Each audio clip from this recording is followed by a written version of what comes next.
Bonjour mes chers élèves, bonjour tout le monde. Comme prévu, voilà, je vous propose un cours sur les adjectifs épithètes et éventuellement la structure du récit. Alors ce cours est adressé aux élèves de 6e et voire même les autres niveaux. Donc nous avons ici un texte parlant d'Ulysse, c'est l'épopée d'Ulysse. Donc le cours, l'objectif d'aujourd'hui, c'est de travailler un point de langue qui est l'adjectif épithète. Alors l'adjectif épithète fait partie du groupe nominal, il s'accorde en genre et en nombre avec le nom qui l'accompagne. L'épithète à la fois peut être un nom au masculin, un nom au féminin, il s'accorde en masculin, au féminin, en genre et en nombre, c'est-à-dire singulier et le pluriel. Alors nous allons faire le repérage de certains adjectifs. Donc nous avons ici, comme ici, nous avons leur voix mélodieuse. Alors, ici, je cherche, avant de chercher mon adjectif, je dois chercher le noyau, c'est-à-dire le nom. Alors, je pose la question, comment est la voix, ou les voix, ou la voix? Leur voix est mélodieuse. Donc ici, le genre et le nombre, c'est le féminin singulier, donc mélodieuse, mélodieux, masculin X, donc je transforme en E, ça me fait mélodieuse. J'ai un autre adjectif épithète.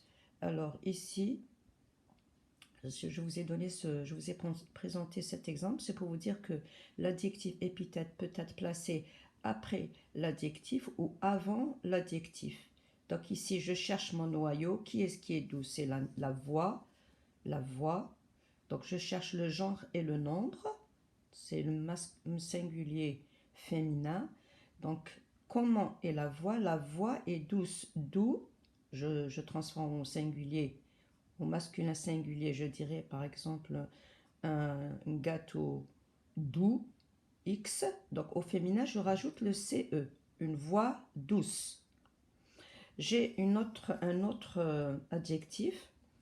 Alors cet adjectif, vous avez leur belle voix. Donc c'est la même explication. Donc ici, comment est la voix? La voix est belle. Donc belle, c'est l'adjectif épithète. Alors, l'adjectif épithète, pourquoi je l'appelle épithète? Parce qu'en fait, il est employé sans auxiliaire. Il est employé sans auxiliaire être. C'est-à-dire, s'il il est employé avec l'auxiliaire être, je dirais la voix est belle. Comme l'auxiliaire être est un verbe d'état, donc ici, l'adjectif est attribut du sujet. On verra cette leçon ultérieurement. Donc, on reviendra à dire que l'adjectif épithète est employé sans auxiliaire être, il s'accorde en genre et en nombre. Alors, cette vidéo aussi concerne les élèves de 5e, c'est-à-dire programme français. Alors, nous avons fait en classe la transformation du complément du nom en proposition subordonnée relative et même l'adjectif qualificatif. Par exemple, ici, notre douce voix. Je peux dire notre voix qui est douce. Je transforme. J'ai repéré ici un complément du nom. Alors, je l'ai souligné, excusez-moi.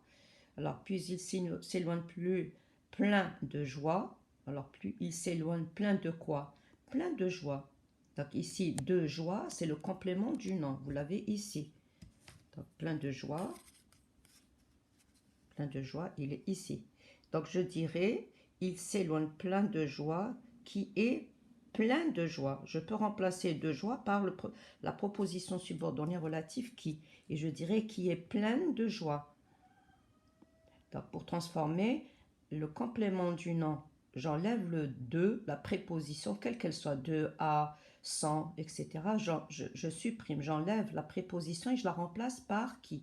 Et j'obtiens une phrase complexe. Je dirais, par exemple, ici, par exemple, puis il s'éloigne plein de joie. Alors, on a dit tout à l'heure, plein de joie, qui est plein de joie et de connaissances, car nous savons tout ce qui arrive sur la terre. Sur quoi? Sur la terre. Qui est sur la terre nourricière. Là. Ici, la terre nourricière, c'est un autre adjectif épithète, c'est-à-dire la terre qui est nourrie, ou qui est nourricière. Donc voici aujourd'hui, bon j'ai été très brève aujourd'hui dans ce cours. Je vous propose ici une activité. Accorde les adjectifs, adjectifs épithètes entre parenthèses. La nymphe, amoureux, donc j'ai le X. Je cherche le genre et le nombre du nom. C'est le féminin singulier. Donc je dirais la nymphe amoureuse voulait garder le vaillant. D'accord? Ici, les cyclopes, inquiets. Donc, inquiet, je mets S. Accourt, quand Polyphème les appelle. Les mélodies harmonieuses, je dis une mélodie, donc une mélodie harmonieuse des sirènes ensorceleuses. Donc, les adjectifs en heure prennent ze au féminin, pluriel, donc ensorceleuse. Après le naufrage, on a trouvé que des morceaux de mât et des planches brisées. Comment sont les planches? Les planches sont brisées. Donc féminin pluriel, brisé, E-E-S. Chez les lotophages, les hommes et les femmes oublieuses. S-E-S. Le temps a invité les compagnons d'Ulysse à la paresse. Donc voici, les enfants, quelques activités. Donc je vous propose quelques activités que vous ferez tranquillement. Et si vous avez d'amples questions, n'hésitez pas de me contacter sur ma page Facebook qui est cours de français double programme. Et je vous salue et je vous souhaite un bon courage pour les compositions qui débutent normalement dimanche prochain, Inch'Allah.